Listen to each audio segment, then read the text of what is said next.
Well, I guess this is going to be a general letter to a lot of people, including a clergy friend of mine, Reverend Ed Travers, Nova Scotia. And to other people who are doing the, what the hell did they call this damn thing? The Rededication 250. It's supposed to be a National Jubilee of prayer, praise, and thanksgiving in May. On the 17th, on a Sunday, 2026, and we're supposed to have conservatives from all over to speak to people. Mike Johnson, Marco Rubio, Hank Seth, Tim Scott, Monica Crowley, and Carson, Larry Arnn. And the faithful leaders, Pastor Jack Graham, Jensen Franklin, Jonathan Falwell, Samuel Rodriguez, a rabbi. We actually have a rabbi in there. Robert Jeffries, Jonathan J.P. Pagluda,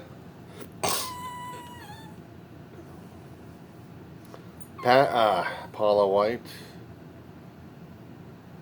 and several others they've got in this one. Do I have an issue over this? Yeah, I suppose I do have an issue over this thing. Because I'm not quite sure what the hell these people want. Except to tell people that you have to be, well, maybe you got the niece of Reverend Martin Luther King in there. But what I'm looking at is not enough of the vast religions and faith we have in here, but it's a condensing of Christianity in different forms of it, different forms of Protestant.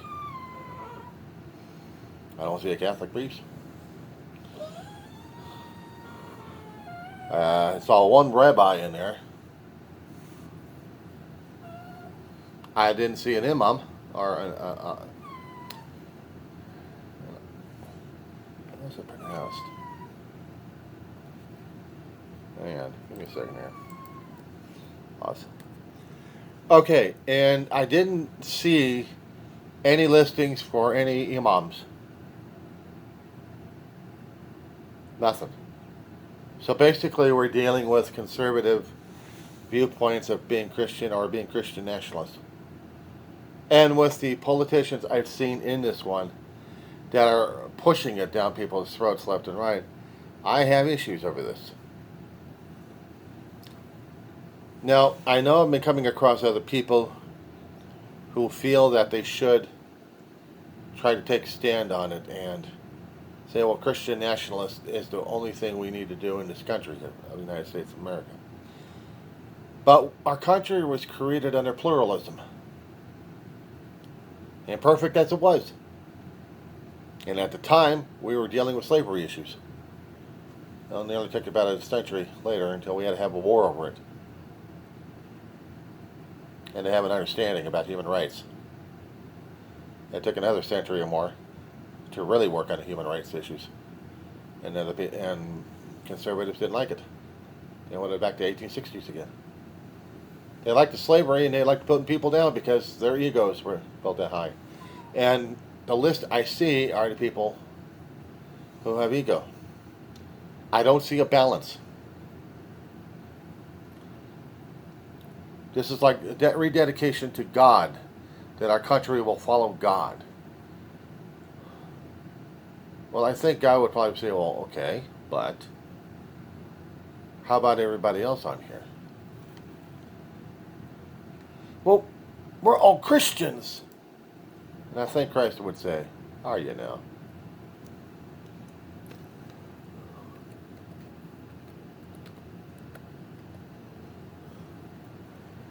The story that they had in the Old Testament concerning with the Tower of Babel, was something of an edifice to be built and head towards God somehow. Genesis 11, verse 1 through 9. The New International Version of it. I'm going through BibleGateway.com on this one. Okay, so now the whole world has one language and a common speech. As people moved eastward, they found a plain in Shinar and settled there. They said to each other, "Come, let's make bricks and bake them thoroughly." They used brick instead of stone, and tar for mortar. Then they said, "Come, let us build ourselves a city with a tower that reaches to the heavens, so that we may make a name for ourselves. Hello. Otherwise, we'll be scattered all over the face of the earth." And I gotta read the whole damn chapter on this one here. Number 5's coming up. But I just clicked on the whole chapter because I want to see beforehand. So I'm waiting for the computer to pull this information up. I'll give you an answer on what the Lord said. Verse 5.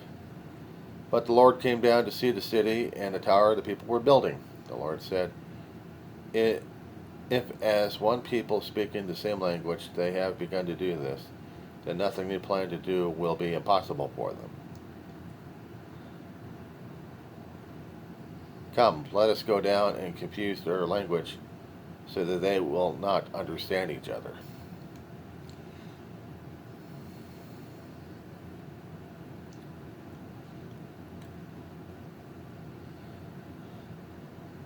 So the Lord scattered them from there all over the earth, and they stopped building a city. That is why it is called Babel, because it is the Lord that confused the language of the whole world. From there the Lord scattered them over the face of the whole earth.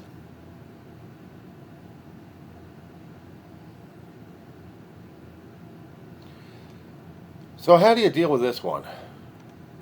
I mean, this is in the Old Testament, concerning about the Tower of Babel.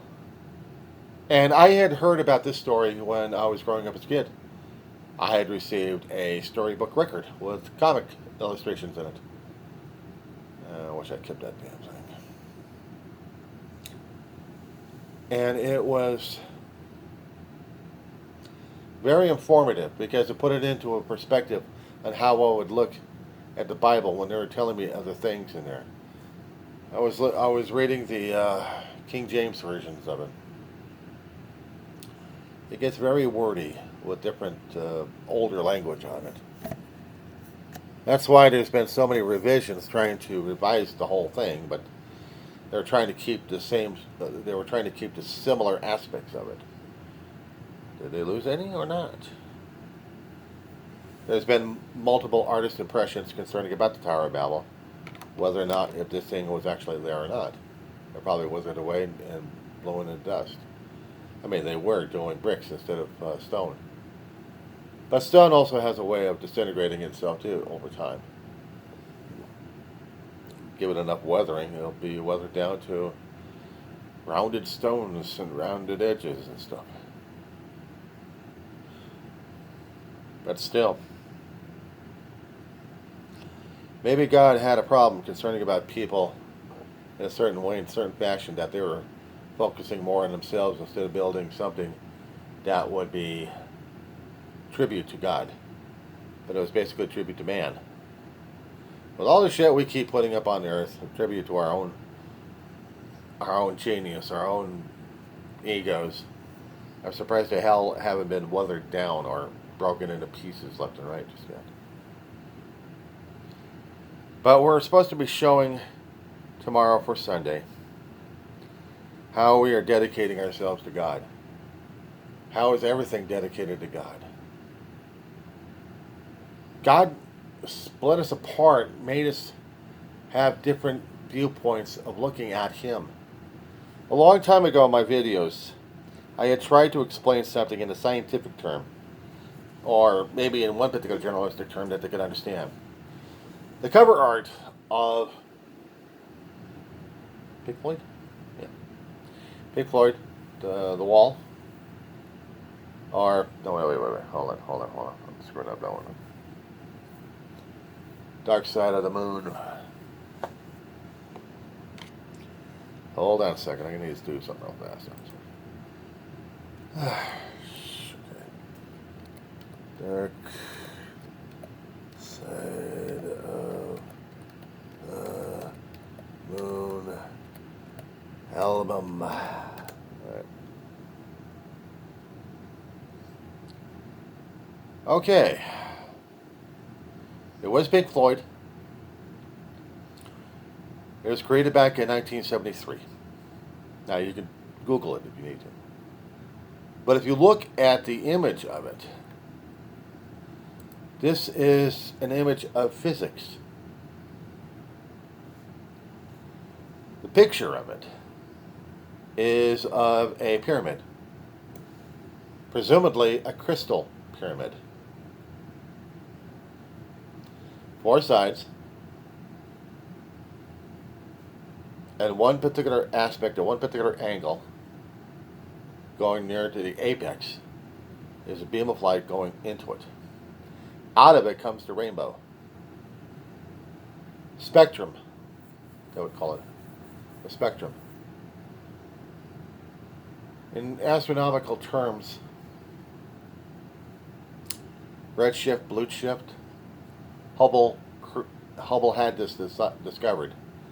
I think he was a scientist, astronomer, and he created a device to do this, and to understand it, to analyze it over 100 years ago. Anybody could do it. Crystal with enough light on it will show up on another end of a rainbow, or if you want to see it right after a rainstorm or during a rainstorm, you'll see some light refraction. And that's all it is light refraction. But put this into a metaphysics. Put this into a theological theme. You have the one true God. The information, image, everything squared right into a crystal pyramid. But the aspects of understanding him are scattered. Different forms of looking at him. But all combined, if you recombine the whole spectrum into that single light source. Now, even with the light source, it goes into different wavelengths that our eyes cannot perceive. So if I'm going to be looking at maybe this thing being that way, I wanted to see balance. If it is a rededication to God, to faith, then I need to see balance on this one. But I also need to see something else. It not being public. It's one thing when you're seeing the televised sermons left and right, and they're trying to make money off the thing, continue their services that way. But the ones who are putting up this thing going on tomorrow, I question. I question the promoters. I question the participants. Because it's mostly conservative in thinking. Not diverse enough. Not equal. And not inclusive. Just only a certain viewpoint. And that's all.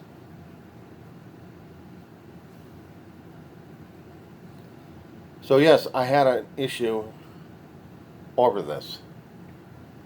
And the example that was being promoted was trying to reach that, but I think it fell short. You might ask me publicly to put me on trial at this point. And I can't deny I am a follower of Christ. And I am not wearing the regalia. I already got a scar in the chest right now as it is for my life being saved. and the experience I had as a child. And having this and knowing this, I didn't have to be indoctrinated into religion or someone's faith or version of faith. I had an actual encounter that there is no physical way I can actually reproduce it or show results or show anything of it. I don't even have the damn hospital records from a hospital that died off decades ago and got turned on to Church of Scientology. I don't know where the hell the records are. My cardiologist is dead. My pediatrician is dead. I don't know where the damn records are. Lost. Gone. All I have is the story. All I have is my word. All I have is a scar on my chest. But I don't know from personal experience that I didn't have to have faith or belief because I had the experience firsthand. Now, to explain that to people, if they want to believe in something, you have to look at examples in your life whether or not you've been saved or not. If it was a very traumatic one and you're being saved in a situation, maybe you're being saved for one reason or another, or maybe no reason at all. Maybe someone prayed for your ass, or maybe whatever reason it is. I don't know. I don't have the answer for that. But all I know is what I can't stand seeing is a soapbox being broadcasted and said, yes, we believe because we're reaching out to God on this one. If God already knew, He was already watching our minds, our thoughts before they happened. He already knew what was going on inside of our hearts. And if He was in that in tune with this particular dimension, which I hope and pray He is, then He would have already known what the true intention was. I look at it from one particular point of view, and I don't like it. You're going to be believing in something, you just don't put it out there for public. But other people do because they want to show how faithful they are. Now, that's between them and God on this one. As for me, I'm not going to be joining a dog and pony show just to demonstrate my faith.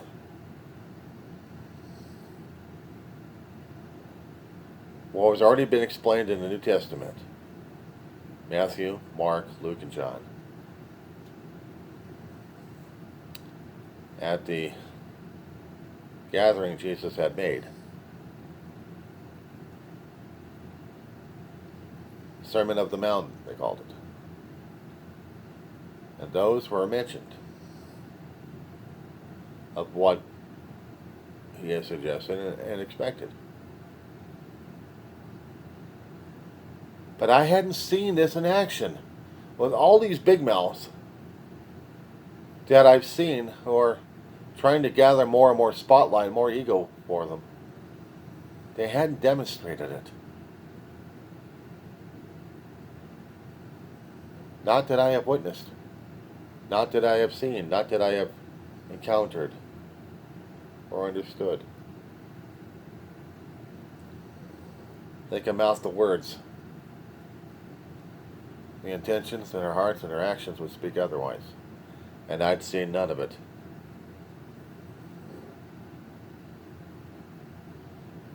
It is like those who are preaching loudly on a soapbox,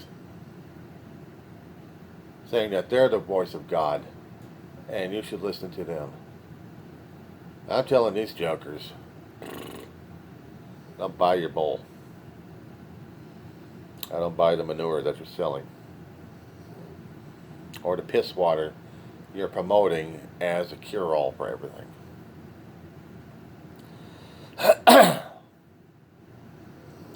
Bit of nuts in my throat. Pieces of nuts I've been chewing on.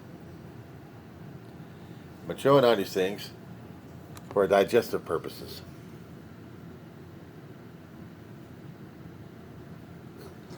Just want to make sure I didn't have any bugs I'm slurping up.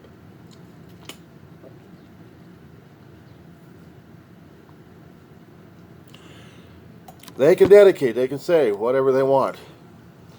They have the freedom, they have the right. In the United States, they're still covered under the First Amendment rights.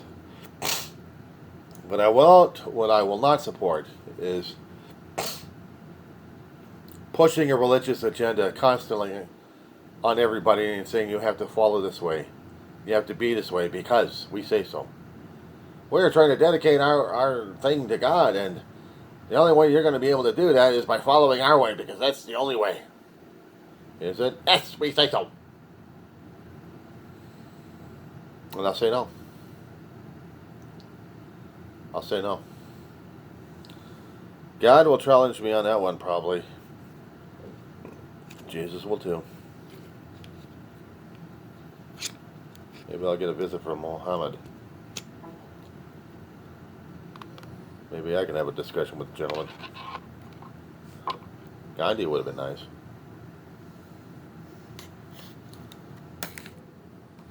Talk about things that are beyond. Maybe having a dream and understand their viewpoints and my viewpoints. And I may not like what I hear, but it may be something that I need to hear. And if it is, then I'll deal with it and accept it and move on. If this is what God wants, then I'm not going to argue with the guy. I'll argue with myself and everything else, but I'm not going to argue with him on it. I'm not going to push myself or push my beliefs and theories down people's throats because I say so. Y'all have your own. You have your own. You have your way of understanding and believing and dealing with things. Me, I have my own. As I said before, I didn't need to think about religion when I was a young kid. I had an experience. And it scared the hell out of me, pissed me off, and it disturbed me all throughout my life. And at times it was good, and the rest of the times it was like silence. And that thing that really drove me crazy. If I was going to get closer to God, it had to be something really put me on the edge, where I'm thinking my life is at the edge, and God's call. He wants me saved for something, fine. But I'd like to have a little bit of a conversation. Not to argue the point. Understand the point, though. Why my life was saved and spared so many times? What things have I done that I cannot see or understand or imagine? That my life is still here and means something? If I am still of worth, am I still of action? Am I still of ability to do the things necessary?